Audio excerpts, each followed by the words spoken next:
el domingo pasado, como les decía, nuestro hermano compartió con ustedes de una manera preciosa por qué es importante ser una iglesia bíblica. Escuché todo el sermón, justo venía viajando, se me cortaba, pero en la semana lo escuché. Y es muy importante no solamente volver a repasar esos conceptos, sino que es un mensaje para tenerlo ahí siempre a la vista. Que lo podamos estar sacando cuando nos estamos olvidando de lo que es una iglesia bíblica, cómo debe ser una iglesia bíblica.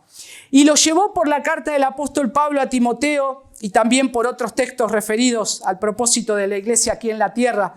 Pero también comentó algo muy importante, casi como muy por arriba, porque no era el tema, sino que estaba enfocado a cómo es una iglesia bíblica, cómo luce una iglesia bíblica, cómo tiene que ser, qué tiene que predicar, en contra de las falsas enseñanzas que hay. Pero también puso la responsabilidad de aquellos que forman parte de una iglesia.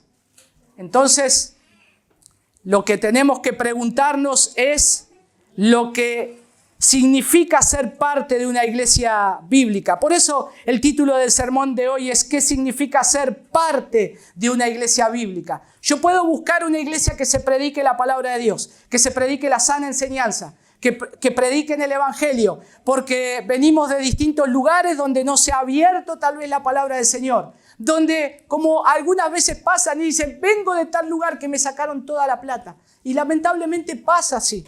No son siervos del Señor. Hay muchos que son mercenarios del evangelio. Viven exprimiendo a la gente, sacándole recursos para ganancia propia. Pero cuando vienen y quieren escuchar la palabra del Señor y llegan a una iglesia bíblica, entonces ¿con quiénes se encuentran? Con personas como nosotros, que tenemos debilidades, que tenemos flaquezas, que el Señor está transformando.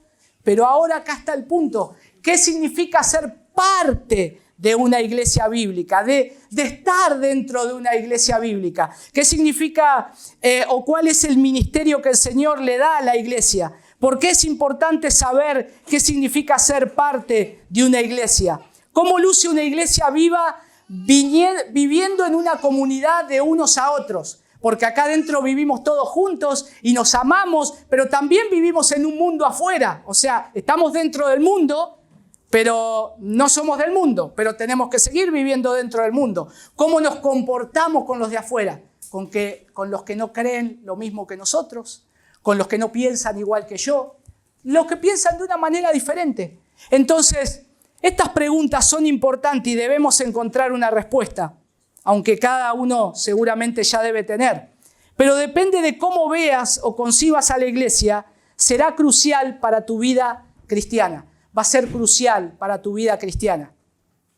Y hago un paréntesis, cuando estábamos viendo esto, cuando yo estaba escuchando esta preciosa enseñanza en la cual nos la impartió el pastor Jorge Rodríguez, que dicho sea de paso, manda un gran beso a la iglesia, a todos los que ha podido conocer acá personalmente. Ora por nosotros también en Ecuador, la iglesia de Quito en Ecuador, oran por nosotros. Entonces yo le dije, Jorge, esto está en mi corazón, yo lo quiero compartir con la iglesia.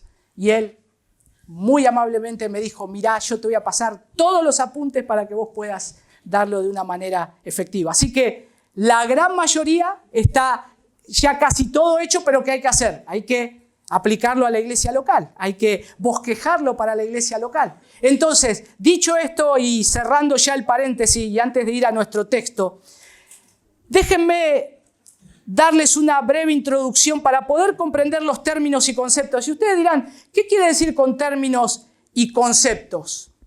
Porque cada uno de nosotros entendemos algo acerca de la iglesia. Hay personas que han venido por primera vez. Fermín vino por primera vez. Bienvenido, Fermín. También ahí veo una cara conocida. No sé si es la segunda vez o la primera. La primera vez. ¿Cómo es la relación? La prima de Leandra. Bienvenida, Marisa. Bueno, a personas así que vienen y nosotros como nosotros venimos pensando qué es la iglesia. A ver, voy a ir a esta iglesia a ver qué es lo que se hace. Voy a ver de qué se habla, de qué se predica. Y todos llegamos de esa manera. Muchos de ustedes llegaron de esa manera. Escucharon tal vez por internet algún mensaje, pero vienen con expectativa. Y dicen, a ver, ¿qué es esta iglesia? Pero cada uno viene con un concepto propio también. y dice, bueno, yo quiero ir a la iglesia porque necesito tal cosa. Algunos vienen a la iglesia porque están pasando un momento difícil, están pasando una enfermedad, yo quiero que Dios me sane, están pasando un momento difícil en la familia, quiero que Dios arregle ese momento. Bueno, y así podemos seguir con la lista. Entonces cada uno viene con un concepto de lo que es la iglesia. O alguno viene y dice, yo soy un excelente músico. Yo soy el reemplazo de David. Después de David vengo yo. Entonces yo soy un excelente salmista. Y espero que cuando entre a esta iglesia vean eso en mí. Y se puedan dar cuenta y me pongan en el lugar para dirigir y yo tengo que estar ahí. Y por ahí puede ser que vengan así, de esa manera.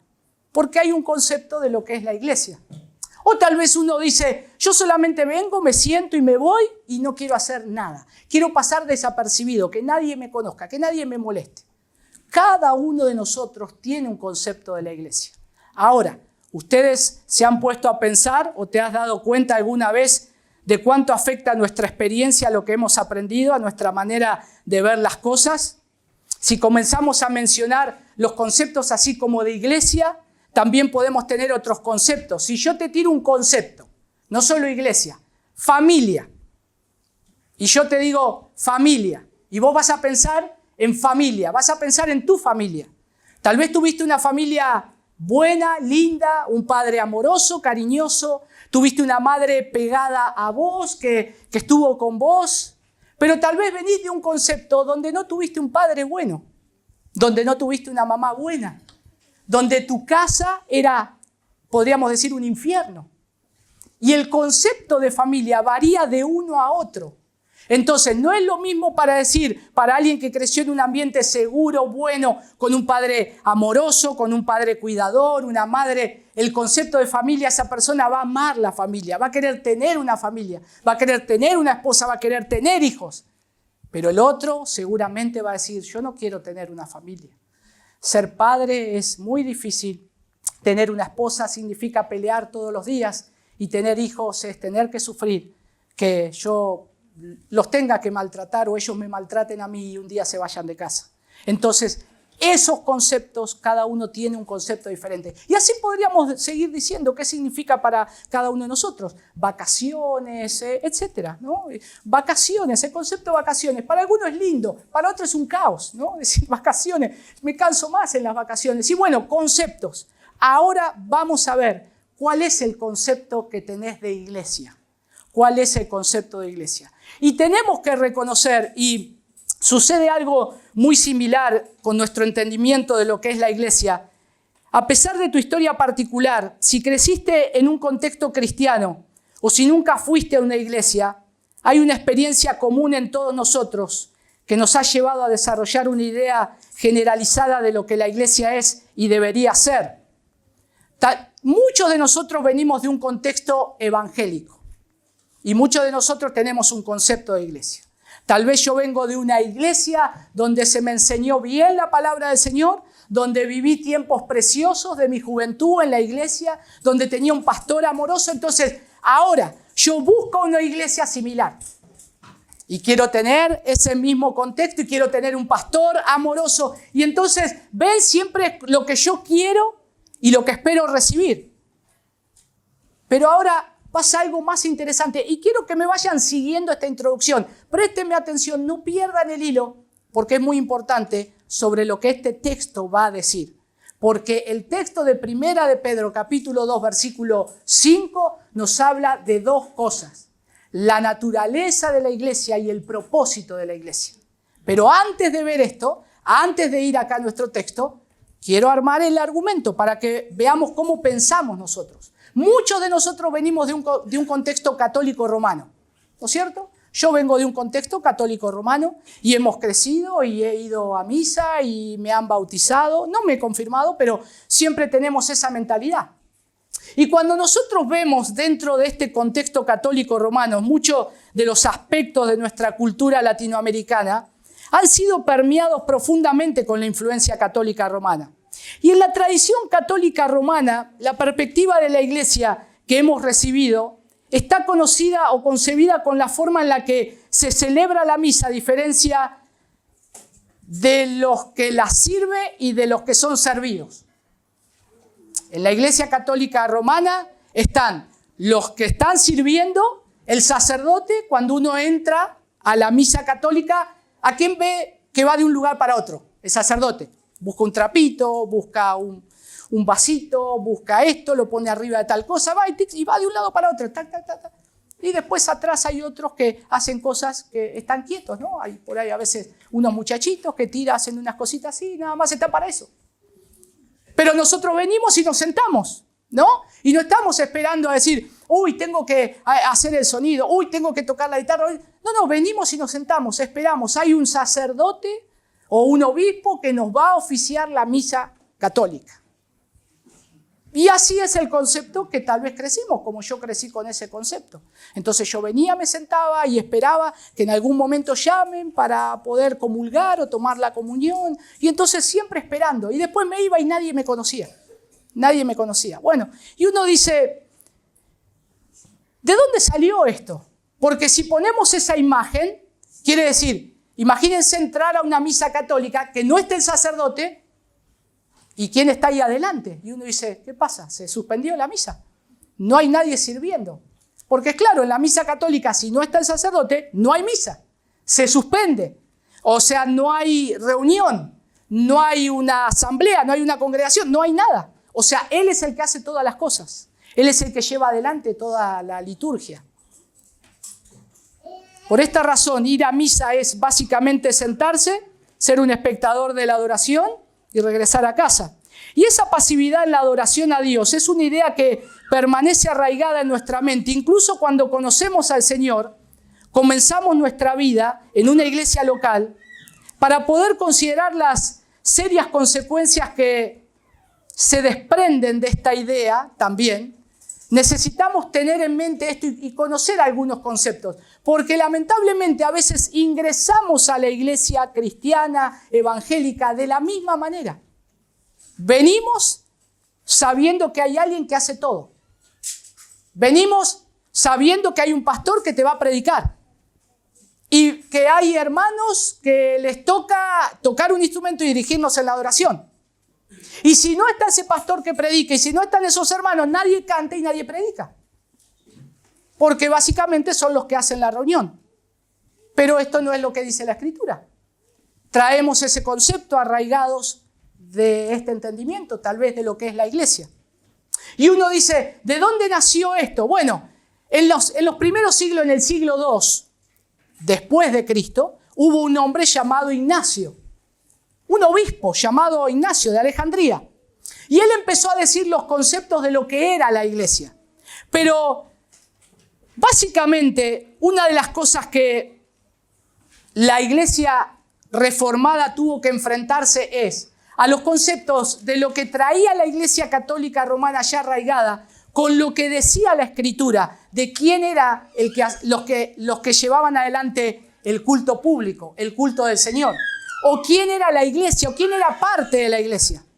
Entonces, básicamente, este obispo Ignacio, él dijo algunas cosas interesantes, y yo acá se las voy a compartir. Según dice la historia, no se sabe si es cierto, pero dicen algunos historiadores que este obispo Ignacio fue elegido por Pablo y por Pedro, pero no hay registros, solamente es algo oral. Entonces podemos dudar. Y yo creo que podríamos dudar, porque si verdaderamente Pablo lo hubiese cogido, no hubiese mirado a este hombre por los conceptos que ahora les voy a decir.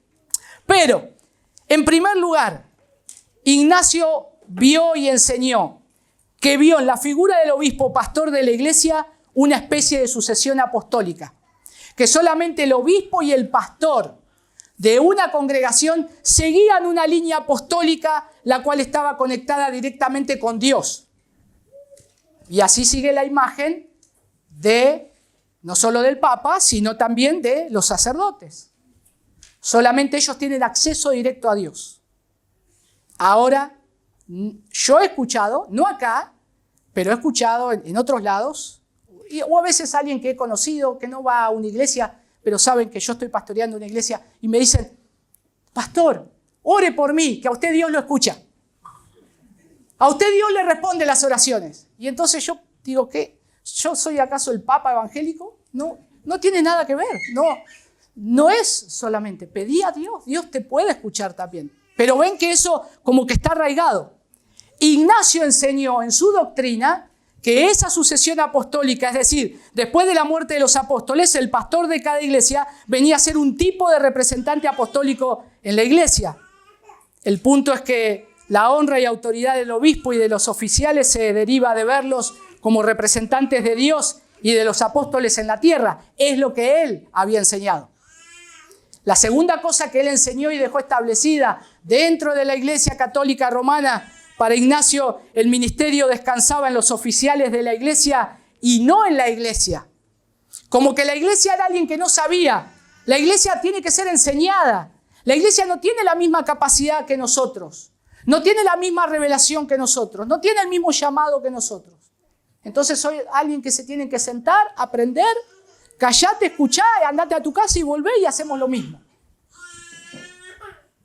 Debido a esta forma de ver la función que cumplían los oficiales, las personas que conformaban la iglesia fueron desplegadas a una participación pasiva en el ministerio del Señor. Entonces venía la gente y decía, bueno, yo me quedo piola, escucho y me voy y después vuelvo y hago lo mismo. Total, ellos hacen todo. Interesante eso. Es lo que se sigue haciendo hoy. Lo tercero que Ignacio afirmó, que para que exista una iglesia eran necesarios los oficiales, porque sin ellos no hay iglesia. Sin los oficiales no hay una iglesia. O sea, ellos son la autoridad máxima. A través de todas estas enseñanzas, el entendimiento de la iglesia cristiana sobre cómo debía funcionar una iglesia local se fue alejando del patrón bíblico y tomó una forma más centrada en la autoridad de los oficiales, especialmente del obispo, la parte central. Él es el que hace la iglesia. Si no está él, no hay iglesia. Si no está él, nosotros somos un cero a la izquierda. No hay nada. Y si la participación de las personas que conformaban la iglesia fuera relegada más y más a una actitud y actividad pasiva, que también los llevaban a eso, la iglesia ya no eran las personas que la conformaban, sino los líderes que la dirigían. Por eso, cuando uno hoy entra a una misa católica, pasa lo que yo le describí al principio, sigue igual. ¿Y desde hace cuánto?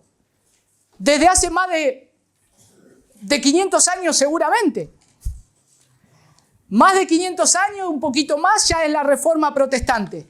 Para los que vieron los reformadores como Martín Lutero, que dijeron que solamente el hombre puede alcanzar la salvación poniendo su fe en Cristo. El único mediador entre Dios y los hombres. No una iglesia, no un obispo, no un papa de Roma, sino el mismo Cristo que ha resucitado y que ahora está sentado a la diestra de Dios. Él ya hizo el sacrificio. Él es el gran sumo sacerdote y a Él nos tenemos que acercar. Teniendo este cuadro en mente, permítame preguntarte, ¿quién está sirviendo cuando nosotros ingresamos a una iglesia evangélica? ¿A quién ves que está sirviendo cuando has entrado a esta iglesia?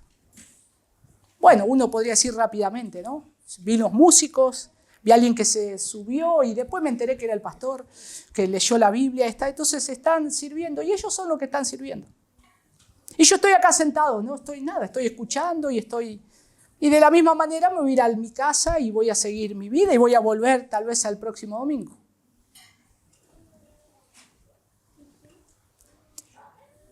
Si nosotros tomamos esa idea como la católica romana, se concluye que hacer un ministerio o servir tiene que ver con hacer algo visible o público y que no es responsabilidad de la iglesia hacerlo, sino de los líderes. Y lamentablemente, la influencia de esta idea también ha permeado nuestra iglesia evangélica. La proliferación de un sinnúmero de ministerios. Yo vengo a la iglesia porque tengo el ministerio con los niños. Justo no hay ministerio de los niños. Entonces no es la iglesia para vos. Y me voy a otra iglesia donde haya un ministerio para niños. Bueno, yo vengo a esta iglesia porque tengo el ministerio de No sé. Y entonces, como quiero que venga gente, y los hermanos dicen, espere, pero pastor, se le está yendo gente. Empecemos a hacer ministerios. ¿A vos te gustan niños? Vamos a hacer otro departamento de niños. Ah, pero yo tengo un ministerio con los deportistas.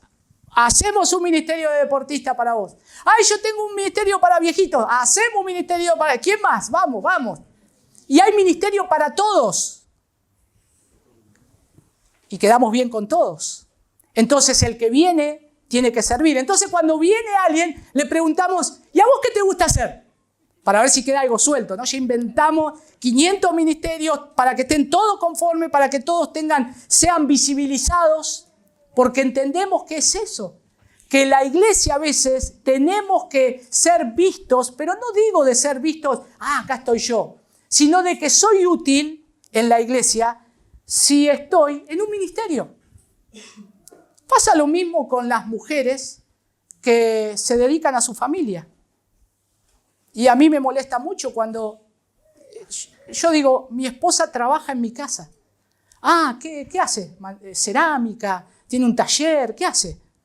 Cuida a mis hijos, es esposa, es un trabajo. Ser madre y esposa a tiempo completo es un trabajo, pero nadie le pasa importancia porque ¿qué está generando ahí?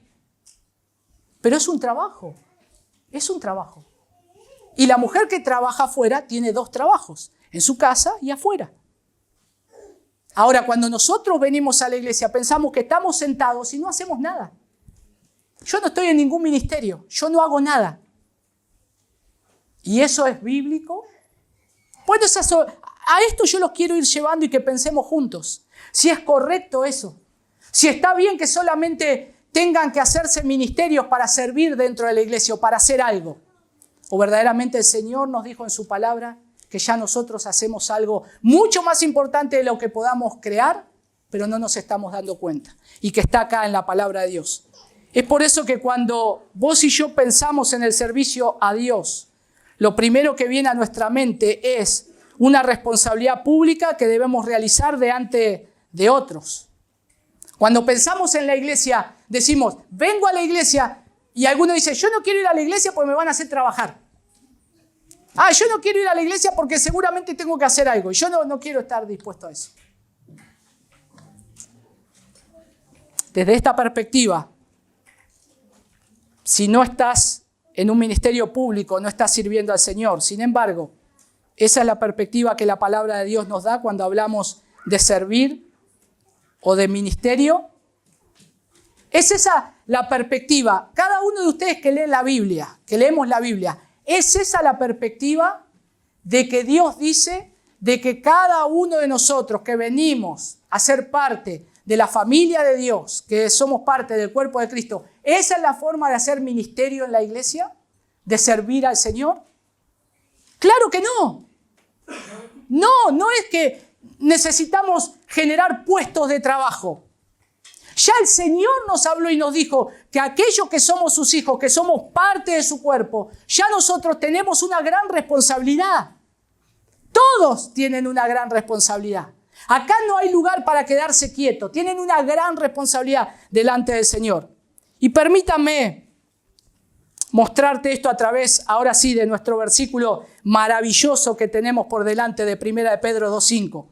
Porque nos va a dar un vistazo a la identidad y la naturaleza de la iglesia en las Escrituras. Espero que esta introducción, para que vayamos poniendo el pensamiento, no los haya abrumado. No me importa si se olvidan de eso. Lo importante es que no se olviden de esto. Así que a partir de ahora, pongan los celulares en modo avión, pongan los hijos en modo avión, si pueden. No se puede, no importa. Los niños están escuchando, tomando nota también, porque ellos van a crecer en esta iglesia y van a decir, yo un día escuché que la iglesia tiene un propósito, entonces bueno, es importante que lo escuchen. Pero miren lo que dice el pasaje. Nuevamente lo voy a leer y quiero que lo lean conmigo. 1 de Pedro 2:5. Y ahí creo que está Timo, que ya lo puso, ¿no? Bien, Timo. Dice, también vosotros, como piedras vivas, sed edificados como casa espiritual para un sacerdocio santo, para ofrecer sacrificios espirituales aceptables a Dios por medio de Jesucristo. Y este pasaje es parte de una carta preciosa escrita por el apóstol Pedro a creyentes que estaban sufriendo persecución y que habían sido expatriados por causa de su fe. Los creyentes acá los habían sacado de la iglesia, de su comunión, lo habían sacado de su lugar de reunión. Imagínense que viene una persecución y nos dispersan a nosotros, nos dispersan por distintos lados. Y decimos, se acabó la iglesia, ya no nos podemos juntar, no tenemos un edificio, no hay banco, no hay un púlpito, no hay un micrófono, no están los que tocan, ya no hay iglesia. No, Pedro les escribe y los anima porque siguen siendo la iglesia del Señor, siguen teniendo un ministerio. Ahora, el propósito central de esta carta es una exhortación a estos creyentes a mantenerse fieles al Señor en su llamado a ser santos. Así como aquel que los había llamado también es santo, dice ahí 1 de Pedro 1.15. Si leen 1 de Pedro 1.15, un capítulo más atrás, unos versículos, dice, el que los llamó es santo, no se olviden de eso. Y el apóstol motiva el corazón de estos hermanos y los desafía a combatir contra sus propios pecados y a perseverar en su fe. Les va a seguir diciendo y recordándoles lo que ahora son en Cristo por la gracia de Dios el Padre, quien los había hecho renacer a una nueva vida por su palabra que vive y permanece para siempre. Eso lo dicen los últimos versículos de ahí de 1 de Pedro capítulo 1, el 22 al 25. Los alienta, ustedes ya viven por la fe. Y ahora Pedro les da maneras prácticas en las que debían obrar para cumplir con este propósito. Después de alentarlos a desechar todo tipo de pecado en su peregrinaje, noten que el versículo 1 dice, desechando pues toda malicia, todo engaño, hipocresía, envidias y todas las detracciones o todas detracciones. Desechen, quítense eso como hijos de Dios, ya no puede estar, sáquense todo eso.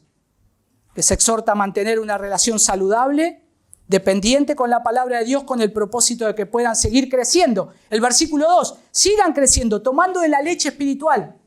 Sigan creciendo en la palabra del Señor. Sigan creciendo porque ustedes han sido llamados por el Señor. Lo cual es una evidencia de haber probado la benignidad del Señor, que es lo que dice el versículo 3. Si probaron la benignidad del Señor, van a poder hacer esto. Si ustedes han nacido de nuevo, entonces van a poder hacer esto. Entonces, el apóstol apela a la necesidad misma de que estos creyentes vayan a Cristo, la piedra escogida y preciosa, en busca de esa edificación necesaria para cumplir con el propósito de sus vidas y por el que fueron salvados. Y es acá donde se encuentra nuestro texto.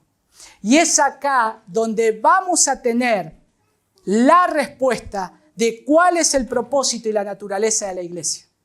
Si tenías alguna inconsistencia de lo que significa ser parte de la iglesia, si no tenías un buen concepto de lo que es la iglesia, hoy o se te van a derribar todos los argumentos que tenías anteriormente, o se te van a reafirmar, o te vas a enterar de para qué está la iglesia y quiénes son los que son parte de la iglesia. Entonces, nuestro texto muestra un aspecto fundamental ahí de la vida cristiana. Porque la vida de creyente solo puede cumplir su propósito esencial cuando está unida a Cristo. Si estamos unidos a Cristo, vamos a cumplir el propósito esencial de la vida cristiana. Eso es la lógica que da acá Pedro. Estamos sobre la roca que es Cristo, la roca fuerte. Cantamos acerca de la roca fuerte, la roca inconmovible que es Cristo. No solo en el sentido de nuestra unión con Él para salvación, sino en una unidad práctica y perseverante y dependiente de Él, para ser constantemente edificados por Él. Noten que acá Pedro va a usar término de construcción, de ser edificado, como alguien que está edificando una casa, un edificio, siempre va a poner un buen cimiento para que eso no se tambalee, una buena base, y va a empezar a edificar su casa con buenos materiales. Ahora, ¿la roca quién es? Cristo. El cimiento fuerte es Cristo.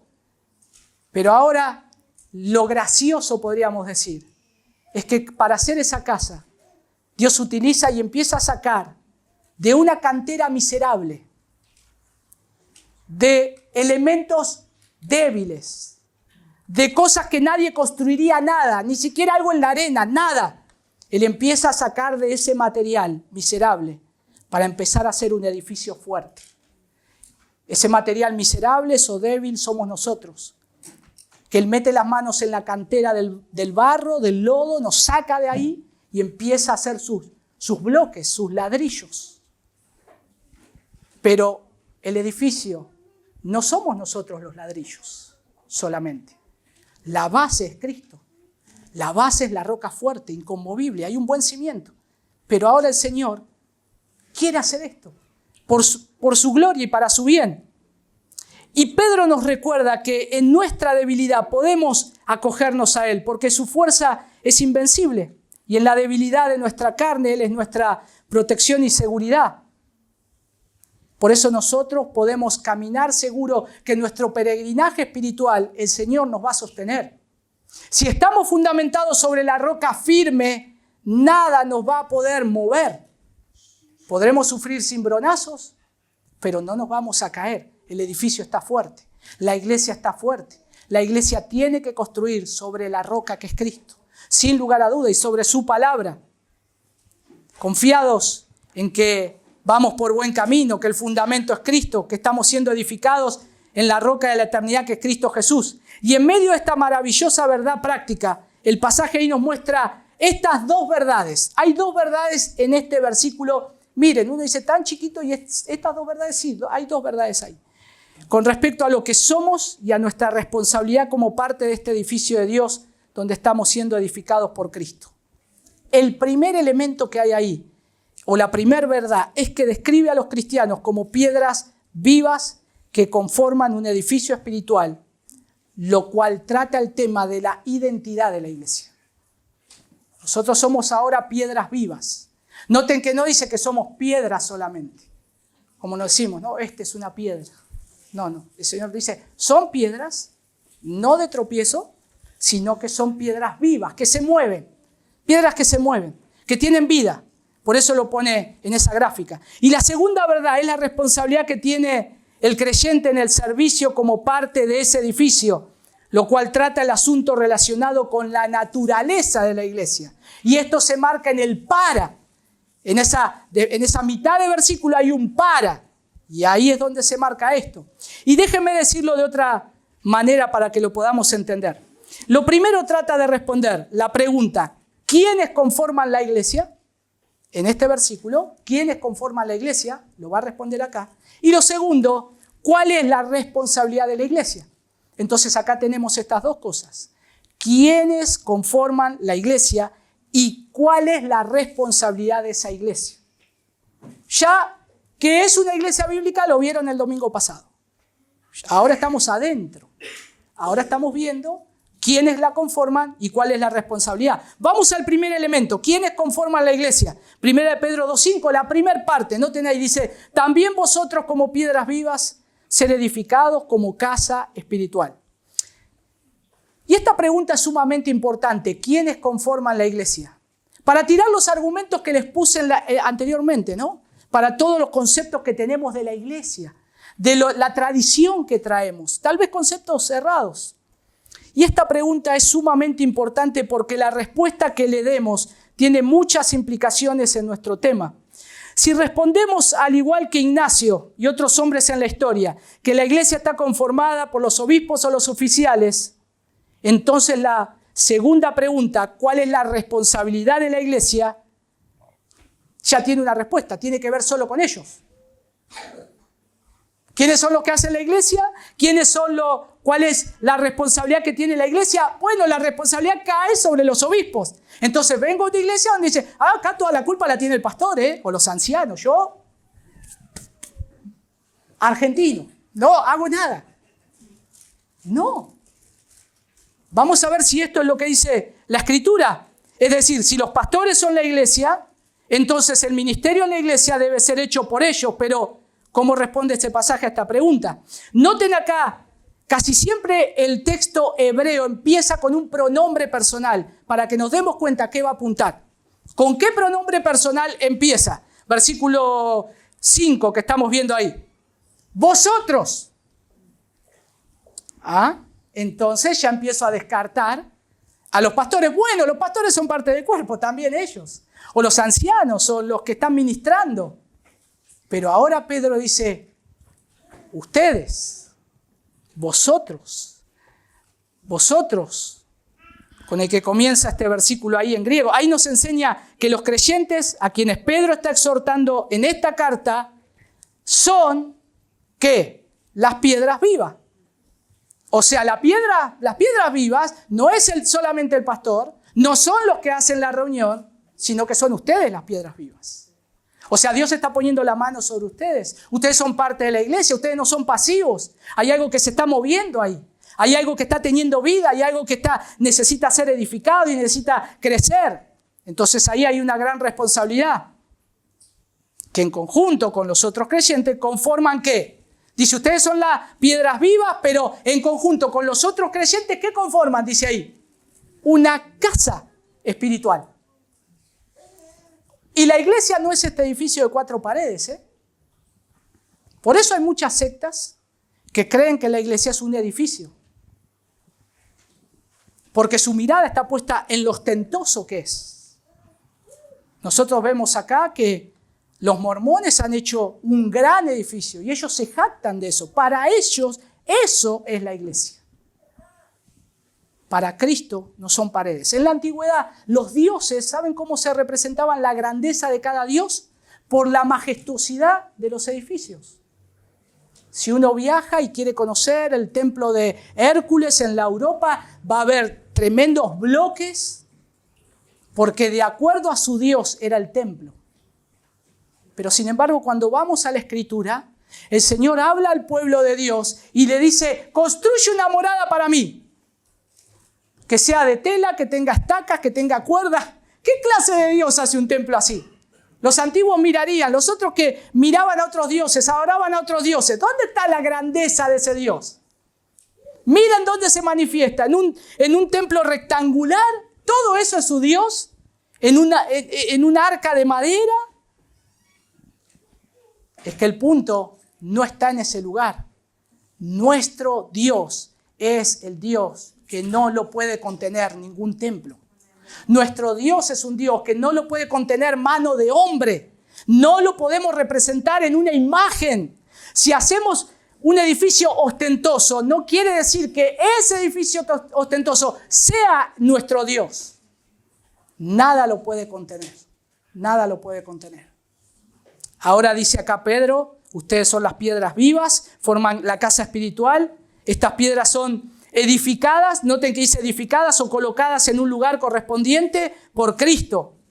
¿Se acuerdan en Mateo capítulo 16, versículo 18? Dijo lo mismo, donde Cristo afirmó que Él iba a edificar su iglesia.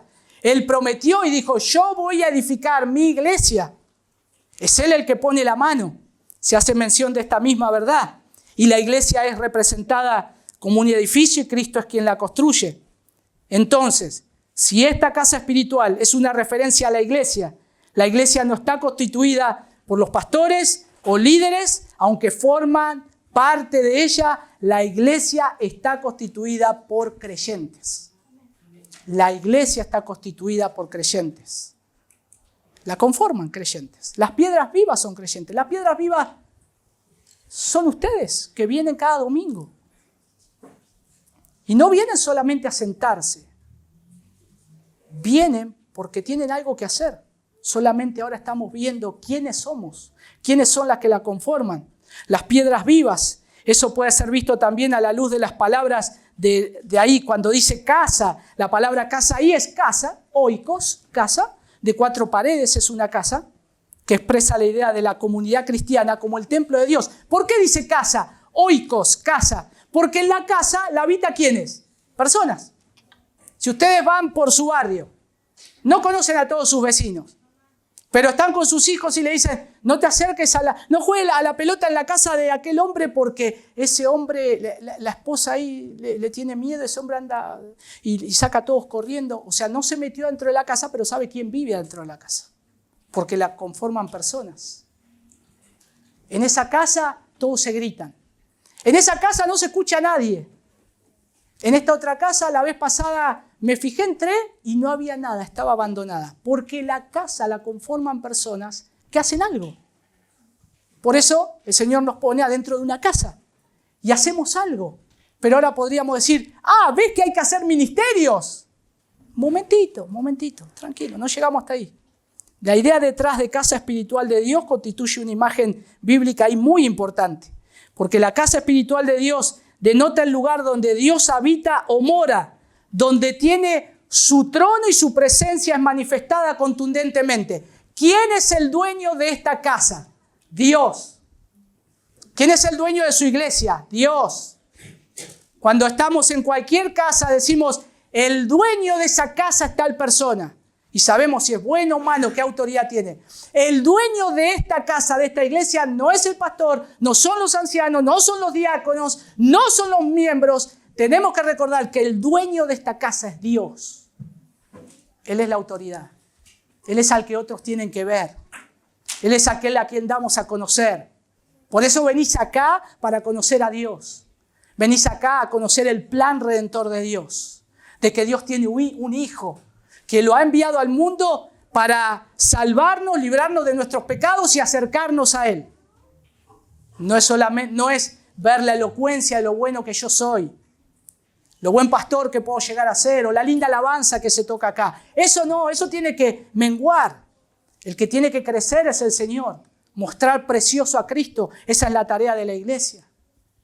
Porque es el dueño de la casa, el Señor. Por eso somos casa espiritual de Dios, donde denota el lugar donde Dios habita y mora, donde la palabra del Señor es el centro, donde desde el principio Dios manifestó su intención de habitar entre los hombres. ¿Dónde está este concepto desde el principio? Desde el Edén. Cuando el Señor lo puso a Adán y Eva en el Edén. ¿El Edén qué era? Oikos, su casa. Y ahí habitaba. ¿Quién era el centro? Dios. El centro del Edén era Dios. ¿Qué hicieron nuestros primeros padres? Sacaron a Dios, no le obedecieron.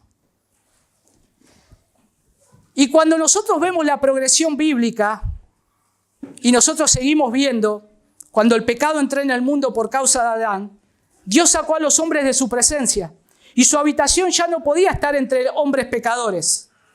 Temprano en la revelación del plan de redención, Dios mandó a Israel a construir lo que les nombré, un tabernáculo en el desierto. Ahora Él dice, ese va a ser mi lugar. Ahí va a estar mi presencia.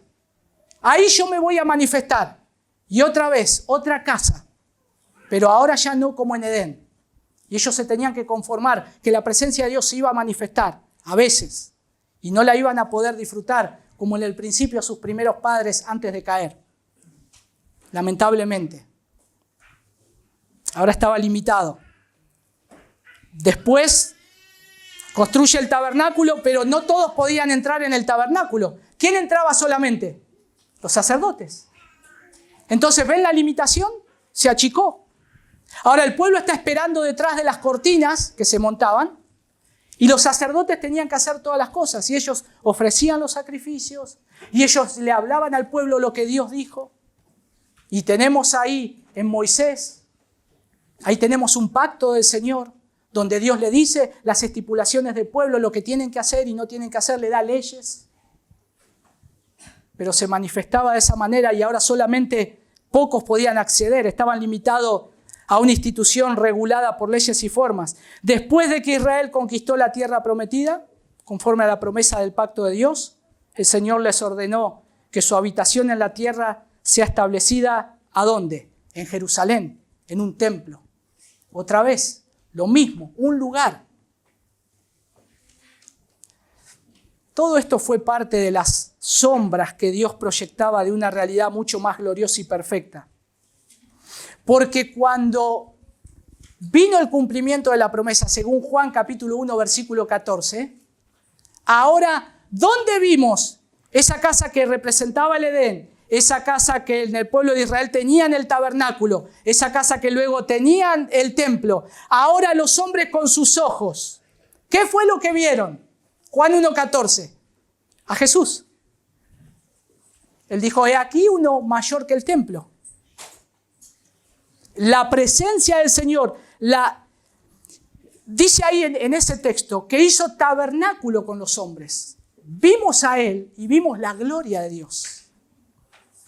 Vino a estar entre los hombres.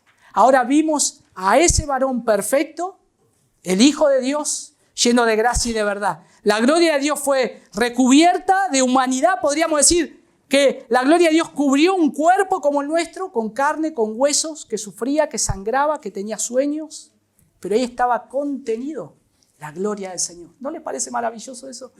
Yo no lo puedo entender, pero estaba ahí contenido. Su habitación entre los hombres todavía no estaba ahí en su etapa de mayor gloria. Después de su ascensión a la diestra de Dios, el Señor sigue habitando entre los hombres a través del Espíritu Santo en lo que Él ha llamado su templo en la tierra. Entonces, ahora lo que nosotros tenemos acá es que cuando 2 o 3 se reúnen en su nombre, ¿quién dice que está ahí? La presencia del Señor.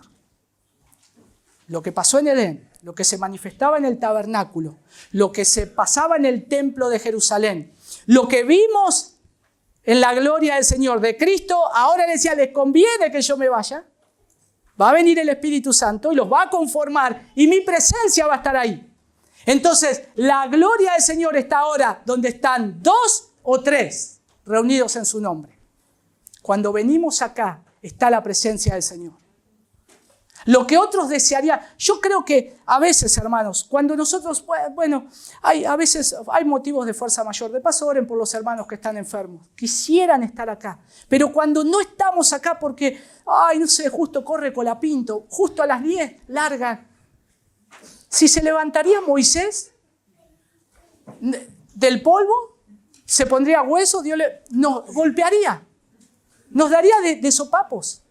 Lo que ellos anhelaban tener, o algunos del pueblo de Dios anhelaban tener. Miren, el Señor le dijo, donde están 2 o 3, está mi presencia. ¿Saben lo que yo daría por estar ahí? Pero el punto es que no entendemos que la presencia de Dios está acá. La presencia de Dios no la hace un predicador a los gritos, ni los músicos que tocan largas alabanzas y que te tocan el corazón y te llenan y llorar, Señor, rindo todo. No, la presencia del Señor lo hace su palabra y el poder de Dios que emana de su palabra, que te abre el entendimiento, lo ves a Jesús y ahora lo querés seguir, amar y decir, Señor, si estás acá, yo voy a estar todos los días. Todos los días. Ahora, esta es la gloria de la iglesia de Cristo, ¿no? Es la habitación de Dios en la tierra. Por eso dice, ustedes son casa espiritual.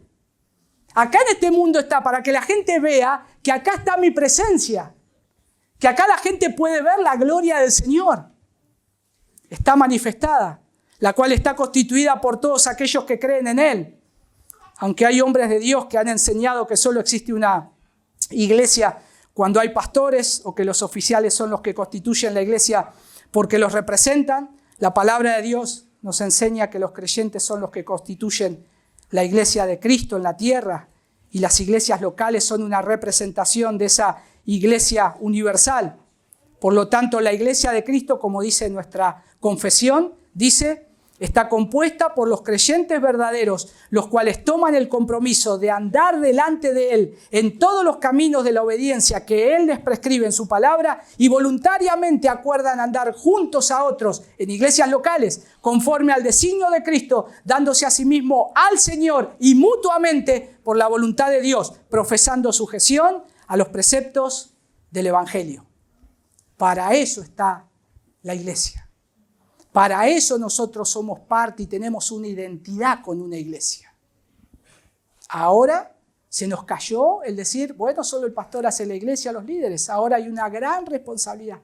La palabra de Dios te está diciendo, vos sos la iglesia. Y cuando vos venís acá, mi presencia está acá. Ahora te debés mutuamente al otro. No venís para buscar a ver si las sillas son cómodas o este banco, mira, me clavé un clavo justo. No. Venimos para adorar al Señor. Bueno, el otro lo podemos cambiar. Martillamos el clavo, cambiamos. Pero lo principal es que venimos porque el Señor nos ha salvado y somos parte de unas piedras vivas. Nos puso el Señor. Es Él el que nos puso. Yo no pongo a nadie. El Señor nos puso. Yo soy parte de una piedra que poneme donde vos quieras, pero soy una piedra más viva. Y también eso lo hace el Señor con cada uno de nosotros. El segundo elemento, ¿cuál es la responsabilidad de la iglesia? Ahí la segunda parte del versículo 5, de 1 Pedro 5, para acá está el para qué, por eso es la responsabilidad, el propósito. Para un sacerdocio santo, para ofrecer sacrificios espirituales aceptables a Dios por medio de Jesucristo. Como te mencioné anteriormente, es vital la forma en la que respondemos a la pregunta sobre quiénes conforman la iglesia, porque de eso depende entender la responsabilidad que tienen los que conforman o los que la conforman de servir a Dios. ¿Quién sirve dentro de la iglesia? Bueno, los que sirven dentro de la iglesia son los que están acá adelante. Y si no estoy acá, yo no sirvo. Error. En la tradición católica romana, debido a que los sacerdotes son los que conforman la iglesia, es de ellos de quienes se espera el servicio a Dios. Ellos son los hombres de Dios, los sacerdotes en la casa de Dios. Sin embargo, al considerar este texto, nosotros podemos ver que la iglesia está conformada por piedras vivas que son los creyentes. Los que hacen el ministerio en la casa de Dios son todos los que vienen, que han sido salvados, rescatados por la sangre de Cristo y los ha unido a un cuerpo. Hacemos todos el servicio a Dios. Por eso, mi hermano, es tan importante que puedas venir cada domingo. No porque acá marcamos una tarjeta y nos pagan por cantidad de personas que vienen. No. Porque servimos al Señor. No importa que no estemos predicando, que no estés acá tocando un instrumento, no importa. Servís al Señor de acuerdo al ministerio que tenés que cumplir, que también dice acá Pedro, de cómo nosotros estamos siendo edificados en esta iglesia. Hay hermanas que, ustedes no saben, oran. El otro día vino una persona nueva y se sorprendió porque dice, me vino a saludar una hermana que conocía mi nombre y que me tenía en un cuaderno y oraba por mí. No se ve, pero es parte de esas piedras vivas. Eso es la iglesia. Son las personas que no solo oran, sino que están presentes unos a otros. Tenemos un ministerio que cumplir dentro de la iglesia. Conformamos parte viva dentro de los creyentes. Por esta razón, es a esos creyentes a quienes se les demanda el servicio a Dios. Y noten que acá hay una demanda, no solamente para los pastores, no solamente para los que están presidiendo la iglesia, sino que es a vosotros, a toda la iglesia, se le demanda servicio a Dios. Se le demanda servicio a Dios. En la iglesia evangélica muchas veces, ahí está el pastor haciendo todo. Ahí está haciendo todo. Y a veces, mis hermanos, lamentablemente lo digo porque tal vez hay un orgullo dentro del pastor donde se cree que es suficiente para hacer cosas. Y eso es lo que, inclusive yo lucho con eso. Porque a veces yo no hago mejor las cosas que otros. Y el Señor me tiene que golpear a veces. Y tiene que venir alguien muy amado y decirme, para un cacho, bueno, no podés hacer todo. Dejá lugar para otro. Y está bien. Entonces, la preposición acá para nos muestra que el propósito por el que estas piedras vivas están siendo edificadas como casa espiritual es para desempeñar ¿qué? Un sacerdocio santo. ¿Estamos locos? ¿Estarían leyendo qué? Porque la palabra acá sacerdocio lo remontaba ¿a dónde? Al Antiguo Testamento, donde era el sacerdote que continuamente traía un animal, lo degollaba, lo sacrificaba, ofrecía al Señor sacrificio por el pueblo, no se sentaba nunca, estaba constantemente y ofrecía oraciones y ofrecía sacrificios. ¿Y ahora qué? El Señor está diciendo que nosotros estamos para una casa espiritual y para un sacerdocio santo, es decir, hacer la obra de un sacerdote delante de otros, ofreciendo sacrificios espirituales aceptables a Dios por medio de Jesucristo. ¿Qué significa esto? ¿Qué quiere decir? ¿Ahora que todos somos pastores y pastoras? No, por supuesto que no. Pero no es el punto, no es. Déjenme acá hay algunas observaciones importantes que debemos hacer con respecto a esto en nuestro texto. Dejemos en claro esto, escúchenme bien. Si están dejen de tomar mate, préstenme atención a lo que les voy a decir. Los creyentes son un sacerdocio santo. Ustedes Los que han sido salvados son un sacerdocio santo. En primer lugar, este texto nos enseña que el creyente, al ser parte de la casa espiritual de Dios, ha recibido una posición sacerdotal, porque dice, ahora son un sacerdocio santo. O sea, no podés esquivarle a la trompada que te viene. O sea, la vas a recibir. O sea, tenés un sacerdocio santo. Y esta verdad es confirmada por otros pasajes también de la Escritura, en donde se llama a los creyentes un real sacerdocio o un reino de sacerdotes. A ver dónde dice esto. Mirá versículo 9. ¿Lo leemos? Timo lo pone ahí, 1 Pedro 2:9.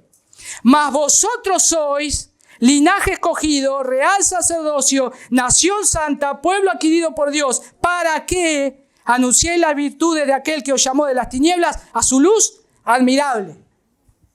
Acá amplió la lista. No solamente somos sacerdotes, somos un real sacerdocio, un pueblo escogido por Dios, una nación santa, diferente a todas las naciones que hay, diferente a todas las religiones que hay, que tienen sus dioses. Ahora ustedes tienen un Dios vivo, pero a su vez tienen una vestidura sacerdotal. Cuando a ellos se le venía a la mente esta palabra que Pedro está usando, era el sacerdote vestido con las vestiduras que él ofrecía el sacrificio. Ahora está diciendo Pedro, ustedes están con esas vestiduras. ¿Cuánto? Todo el tiempo. Todo el tiempo. Porque son un real sacerdocio. Son sacerdotes dentro de la casa de Dios, pero también afuera de la casa del Señor. Esta maravillosa verdad se la conoce como el sacerdocio del creyente. El sacerdocio del creyente es algo precioso de poder estudiarlo en la Escritura. Déjenme citar a un autor. Miren lo que dice un autor que lo define de esta manera. La doctrina del sacerdocio de todos los creyentes establece que todos los creyentes en Cristo comparten su condición de sacerdotes. Por lo tanto, no existe una clase especial de personas que medien el conocimiento, la presencia y el perdón de Cristo al resto de los creyentes. Y todos los creyentes tienen el derecho y la autoridad para leer, interpretar y aplicar las enseñanzas de las Escrituras. Fin de la cita. Hermano, anda vos a discipular a esa persona porque vos sabés más que yo. No, hermano. Mírate la vestidura que tenés. Sos un sacerdote. Capacitate, estudiá la palabra del Señor y andá y predicale el Evangelio. Andá y enseñale a ese hermano, porque también es tu responsabilidad. También es la responsabilidad. Nosotros somos real sacerdocio. Y en el antiguo pacto Dios estableció a los sacerdotes para que pudieran servir como ¿qué? Como mediadores humanos en lo que respecta a la adoración y a la comunión entre su pueblo y Él. Pero ahora noten que Dios quiso establecerlo. Eso en el antiguo pacto. Que no es que porque sea antiguo ya dejó de ser. No, seguimos bajo eso. Su ley todavía está presente. Hay estipulaciones que no podemos olvidarnos. Dios es el mismo ayer, hoy y por los siglos y nunca cambia. Pero Dios quiso establecerlo así. Porque este oficio de mediación era parte de las sombras que reflejaban aquel que iba a venir. Que era el gran sumo sacerdote, el Señor Jesús. Él era. Cuando Cristo vino y habitó entre nosotros, manifestó de manera gloriosa la sustancia misma que había sido reflejada por el ministerio sacerdotal del Antiguo Testamento, y Cristo vino como el sacerdote fiel y verdadero y en la misma estirpe de los sacerdotes antiguos, pero infinitamente superior. Él fue el que presentó el sacrificio ante Dios y el sacrificio al mismo tiempo. Él fue el que no solamente, acá está el Cordero de Dios, pero a su vez Dios ejecutando a su Hijo, Él mismo, ejecutándose, o sea, todo eso orquestado entre el Padre y el Hijo, intercediendo ahora, resucitado, sigue haciendo su oficio sacerdotal. Cristo ascendió a los cielos. ¿Y saben qué está haciendo en los cielos? Todavía su oficio sacerdotal. ¿Sabe qué hace? Intercede por su iglesia. Ora noche y día por su iglesia. Ora por nosotros. Sigue siendo ese gran sumo sacerdote que nos va a venir a buscar. Y una de las asombrosas verdades del pueblo que fue rescatado por Cristo es que ahora en esta bendita dignidad que recibieron por la gracia de Dios, han sido puestos en una posición de sacerdote. Ahora, dice, ahora todos los creyentes son sacerdotes delante de Dios. Son un sacerdocio santo. Por eso esta doctrina en la época de la Reforma se levantó con tanta fuerza. Imagínense, ya ahora los sacerdotes católicos romanos, que nosotros somos los que estamos delante de Dios. ¿Cómo el granjero va a ir y doblar sus rodillas y orar ante Dios? Él no lo puede hacer, es un hereje. ¿Cómo le van a traducir la Biblia a su propio idioma? ¿Quién se las va a interpretar? Nosotros somos los vicarios de Dios. Nosotros somos los que le podemos enseñar correctamente. Sin embargo, la Escritura, cuando fue abierta y las personas vieron que se podían acercar a Dios y vieron que se podían juntar y adorar a Dios, empezaron a crecer y a crecer y a crecer. Y Dios empezó a edificar su iglesia, porque ese es el plan de Dios. Y Dios lo está haciendo en este tiempo. Dios lo está haciendo en este tiempo también. Y al considerar los verdaderos problemas esenciales detrás de la enseñanza de la Iglesia Católica Romana, ahí los reformadores encontraron en el sacerdocio del creyente un principio esencial de la vida cristiana. Si un creyente acepta esta verdad, toda su percepción con respecto a la iglesia y al ministerio cambian completamente. Dijo William Tyndale, cuando un obispo de Inglaterra, William Tyndale, cuando él estaba traduciendo la Biblia, un obispo le dijo, ¿cómo vas a hacer eso? El granjero no tiene la capacidad de interpretar las Escrituras. Y él dijo, cuando yo tenga la Biblia traducida al idioma del granjero, el granjero va a poder acercarse a Dios e interpretar la Escritura mejor que usted. Desafiando. Porque es el Señor obrando por medio de su palabra. ¿Por qué ir a un hombre a confesar mis pecados si puedo ir a Dios, no? ¿Por qué voy a ir a un hombre a confesar mis pecados si puedo ir directamente a Dios, si Él me escucha? ¿Por qué buscar la interpretación de otro hombre cuando Dios puede escucharme a mí? Cuando el creyente se reconoce como un sacerdote, su visión de la cercanía que puede tener hacia Dios y servicio a los demás cambia. Hermanos, si entendemos esto correctamente, tu interpretación a partir de hoy de la iglesia va a dar un giro total. Porque ya no vamos a estar pensando que la iglesia, qué me tiene que dar y qué no me tiene que dar. Y ahora a la iglesia le falta esto y yo me iría porque no. Ahora yo soy parte de la iglesia. Yo soy parte de ese sacerdocio. ¿Qué estoy haciendo yo para poder colaborar con esto? ¿Falta amor? Ministra amor. El amor que Cristo te dio entre los hermanos. ¿Falta salir a evangelizar? Empezá a ser un ejemplo de que estás evangelizando. Que nos animemos nosotros a acompañarte, tal vez a hacer lo mismo. Y así podríamos seguir. Los creyentes como sacerdotes tienen la responsabilidad de hacer un ministerio sacerdotal. Pero noten que acá, en segundo lugar, este texto nos enseña que a través de esta posición sacerdotal el creyente ha recibido la responsabilidad de hacer un ministerio sacerdotal. Después de afirmar la posición de los creyentes como sacerdotes santos, ahí el apóstol Pedro nos muestra que esta posición demanda una responsabilidad, la cual es para ofrecer sacrificios espirituales aceptables a Dios. La palabra ahí espirituales califica la responsabilidad de ofrecer sacrificio. Esa palabra espiritual califica la responsabilidad de ofrecer sacrificios. No está hablando de sacrificios de animales, como lo hacían los sacerdotes del Antiguo Pacto, sino un ministerio espiritual. Sin embargo, aunque la realidad es mucho más excelente que la sombra, hay una congruencia ahí entre ellas. Aunque el antiguo ministerio de los sacerdotes del Antiguo Pacto ya no está vigente, sus funciones y ministerios son una sombra que proyecta nuestra realidad espiritual hoy. Y uno dice, ¿cuál es mi realidad espiritual hoy? Déjame que te lo digan las palabras del gran predicador Charles Spurgeon. Spurgeon conectó estas dos realidades de una manera maravillosa al comentar sobre este versículo. Miren cómo lo dice él, presten atención. El sacerdocio significaba en Israel que estos hombres fueron apartados para hablar con Dios en nombre del resto de la congregación. Tenían que ofrecer el sacrificio diario y encender el fuego del incienso.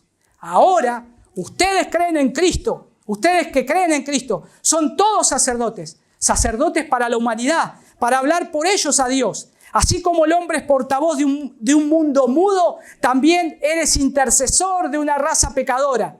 El sacerdote, además de ser instructor del pueblo, también era su intercesor. Dice Spurgeon, tú también debes serlo. No ceséis ni de día ni de noche de orar por los hombres hasta que Dios envíe su luz a las partes más oscuras de la tierra. Ustedes que hablan del Señor, no guarden silencio hasta que llegue el momento de favorecer a Sión. Y miren lo que dice acá. Para ti, la habitación, la sala, el taller, el campo abierto y la calle deben ser un lugar para el ejercicio de tus funciones sacerdotales. ¿No te diste cuenta hoy? Cuando saliste de tu casa, tenías puesto una ropa. Saliste de tu casa y no te diste cuenta, pero tenías puesto una ropa. Y era la ropa de sacerdote. Cuando ibas en el auto, tenías puesta la ropa de sacerdote. Cuando estás acá, tenés puesta la ropa de sacerdote. Cuando salgas de acá, vas a seguir teniendo la ropa de sacerdote. ¿Por qué? Porque el Señor dice, ustedes ya son sacerdotes. No lo hace un lugar, no lo hace un ministerio, no lo hace una iglesia, lo hace el mandato del Señor. Por lo tanto, solamente vamos a poder hacer bien este oficio por esto último que dice. Vas a poder hacer bien este oficio por medio de Jesucristo. No vas a poder hacer este oficio como vos crees que lo puedes hacer, como a vos te parece, como tu capricho te dice que es, como tu obstinidad te dice que es. No, lo vas a hacer conectado a Cristo. No podés ser un buen sacerdote si no estás pegado a Cristo, si no tenés comunión con Cristo, si no reflejás a Cristo. No vas a poder hacer un buen sacerdote, ni acá, ni para el mundo, ni en tu casa, ni donde vayas. Tenés que estar unido a Cristo. Esta dependencia en Cristo tiene que ver con algunas cosas que también tiene que ver de que Él es el que nos ayuda en nuestro ministerio. Y que a su vez también Cristo en su oficio como sumo sacerdote nos ha dotado de todas estas cosas. Él ora por su iglesia. Él está con nosotros. Tenemos que ser animados. Él te va a ayudar. Por eso tenés que acudir a Él. Que fuera de Cristo también es imposible que podamos hacer algo, por más precioso que luzca delante de los hombres. Yo puedo predicar, pero si no estoy en comunión con Cristo, mi predicación es nada. Puedo salir a la calle a predicar, pero si estás ofendiendo las ropas sacerdotales y no estás pegado a Cristo, solamente es una ofensa a Dios, es una burla a Dios. Tenemos que estar pegados a Cristo. Nuestro ministerio sacerdotal como creyente solo puede ser realizado en Él y a través de Él. ¿Te has dado cuenta alguna vez de cuánto afecta nuestra experiencia y lo que hemos aprendido en nuestra manera de ver las cosas? El concepto de iglesia que la iglesia ahora sos vos y tenés que estar cada vez que hay una reunión, porque la presencia de Dios está acá y el sacerdote está donde está la presencia de Dios. ¿No cambia la forma de ver las cosas? Yo espero que sí. Yo espero que sí. Nuestra perspectiva de la iglesia ha sido trastornada por distintas culturas y entre eso, lamentablemente, católica romana en la que crecimos. Y sabemos que el Señor trae salvación dentro de ese lugar. Puede sacar a personas de ahí, que les abran los ojos para que puedan ver a Cristo. Sin embargo, a pesar de que es natural para nosotros pensar en la iglesia como una institución en la que ciertos hombres sirven a Dios y nosotros recibimos el beneficio de ese ministerio, la palabra de Dios nos confronta con la realidad de que la iglesia no son los líderes o los pastores, aunque formamos parte, sino los creyentes que las conforman. Así como el sacerdote es responsable de interceder, el pastor es responsable de interceder por la iglesia. Pero mi hermano, ahora sabés que vos también sos responsable de interceder por la iglesia. Vos también sos responsable de predicar la palabra. Vos también sos responsable de estudiar de noche y de día la palabra del Señor. Y vos también sos responsable de estar delante del pueblo de Dios cada vez que el pueblo de Dios se reúne, porque somos piedras vivas y porque nos necesitamos unos a otros. Hay más de 30 mandamientos de unos a otros en la Escritura. Y entre esos mandamientos es: amaos unos a otros, alentaos unos a otros, soportaos unos a otros. Si pensabas que vas a venir a la iglesia o si quieren venir a una iglesia donde no va a haber problemas, hay un error. Va a haber problemas porque el Señor nos está transformando. Pero somos sacerdotes y como sacerdotes somos llamados a unificar, a traer paz, a orar unos por otros. Por lo tanto, estamos dentro de la iglesia del Señor. Y también para corregir, para exhortar, para animar. Cuando digo iglesia ahora, ¿qué se te viene a la mente? Espero que sea el concepto de que la iglesia sos vos. No solo yo, sos vos. Y tenés una gran responsabilidad delante de Dios.